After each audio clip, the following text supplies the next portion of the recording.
essa é uma conversa interessante. A gente, sem dúvida, está muito influenciado pelo passado recente. É o recency bias, né? É o viés da recência. Nem sei se existe recência em português.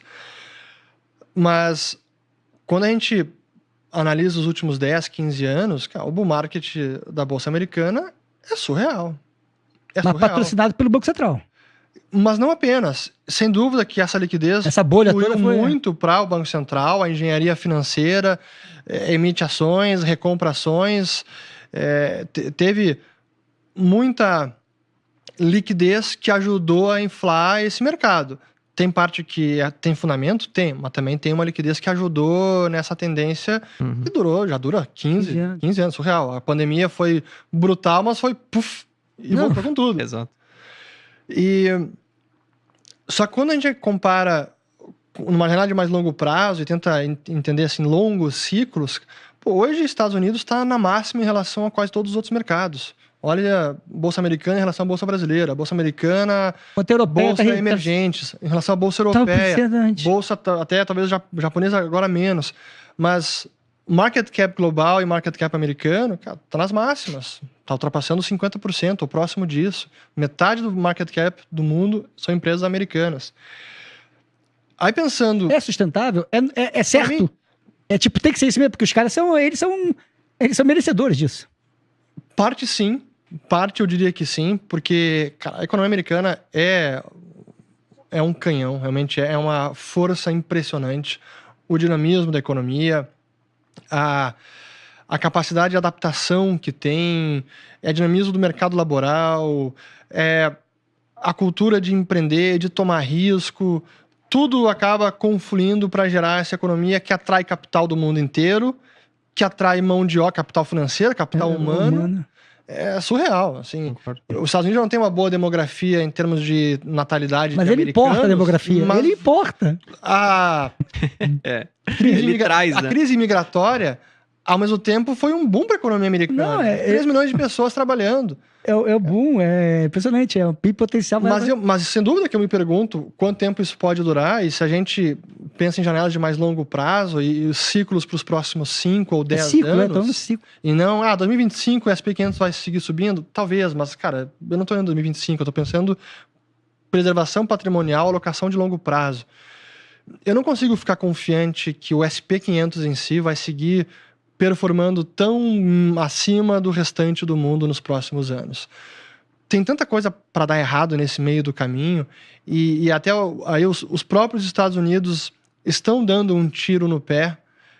Com a guerra da Ucrânia, foi um primeiro grande tiro no pé com as sanções de congelamento de reservas. Ali foi uma atitude que mina o próprio status do dólar como uma moeda de reserva, como uma moeda global. Foi uma arma, né? É uma arma geopolítica, mas que... tem seu preço. Ela bate mas volta para os Estados Unidos. Só que ela volta a mais longo prazo, e não imediatamente. Então, é uma arma que está ricocheteando, mas talvez o pessoal não esteja vendo isso ainda. Além disso, a gente está vendo agora o Trump, né? Que eu, sem dúvida que era pró-Trump, não Kamala, pela agenda econômica, por tudo que representava, pelas ideias, com quem ele estava se aliando. Acho que tem a melhor agenda econômica, mas ao mesmo tempo ele tem algumas coisas que preocupam. O protecionismo dele, a guerra tarifária, ele está usando isso agora como martelo. Tudo virou prego, e o martelo, guerra tarifária, é o argumento. Os imigrantes ilegais entrando pelo México... 25%. 25% pro México. Fentanil entrando pelo Canadá, não para isso, toma tarifa. Cara, joga o mundo numa incerteza, numa volatilidade que a gente já viu no primeiro mandato dele. E no final das contas, pode até não se traduzir em tarifa de fato, assim, concreta, mas traz incerteza, desintegra, fragmenta o comércio global, gera mais fricção. E a gente está num momento de geopolítica muito tensa, né? Então, tem muitos fatores macros e de longo prazo que me faz questionar se a Bolsa Americana vai seguir nesse rally tão forte nos próximos anos. Apesar da força da economia americana, apesar de os Estados Unidos serem, do ponto de vista de segurança jurídica, rule of law, o império da lei, também é referência. E isso é muito importante. Quando a gente fala, na Liberta, quando a gente fala de proteção patrimonial, planejamento patrimonial, segurança jurídica é um dos quesitos. E mandar dinheiro para fora não é apenas, eu quero ter ativos em dólar. É fronteira, é sair da legislação Brasil. Exato. E, vamos comparar Estados Unidos com China nesse quesito império da lei? Esquece. Você não tem propriedade privada na China. É uma decisão do Xi Jinping em última instância, do Partido Comunista. Na Europa, depende do país. Alguns têm países com mais tradição de império da lei, Reino Unido, outros não tantos, mas o mercado é menor, o mercado americano é muito maior. Então, tem uma série de fatores que jogam a favor dos Estados Unidos. O que joga contra, agora Trump no curto prazo, guerra tarifária, que não é apenas Trump, mas também é mundo, a tensão geopolítica, o dólar como arma geopolítica que se volta contra os Estados Unidos, e o endividamento mundial, que para mim esse é um problema mundo desse século, e que claro que não é a nossa preocupação do dia a dia, não vai impactar a bolsa na semana que vem, e nem a taxa do dólar. Mas um belo dia aparece esse assunto e...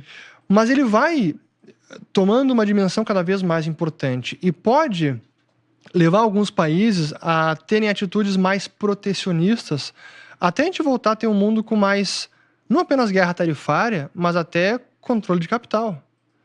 Ou até repressão financeira, do tipo canalizando poupança nacional para financiar dívida doméstica local, dívida pública, o déficit local. Criar um mercado doméstico, assim...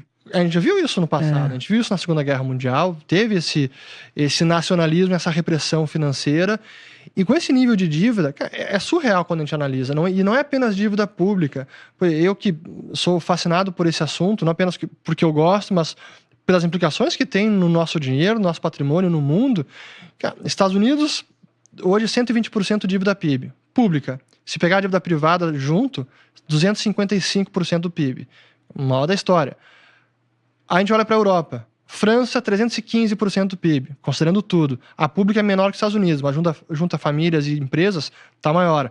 A Holanda está perto disso. O nível de endividamento global, a China está 300%. 350%, Japão, 400%. Quando a gente analisa em termos macro-históricos, a única forma dos governos e bancos centrais saírem disso é a inflação. Inflação, pô. E se gerar inflação... Aí vai pro Bitcoin. Vai pro Bitcoin, vai pro ouro.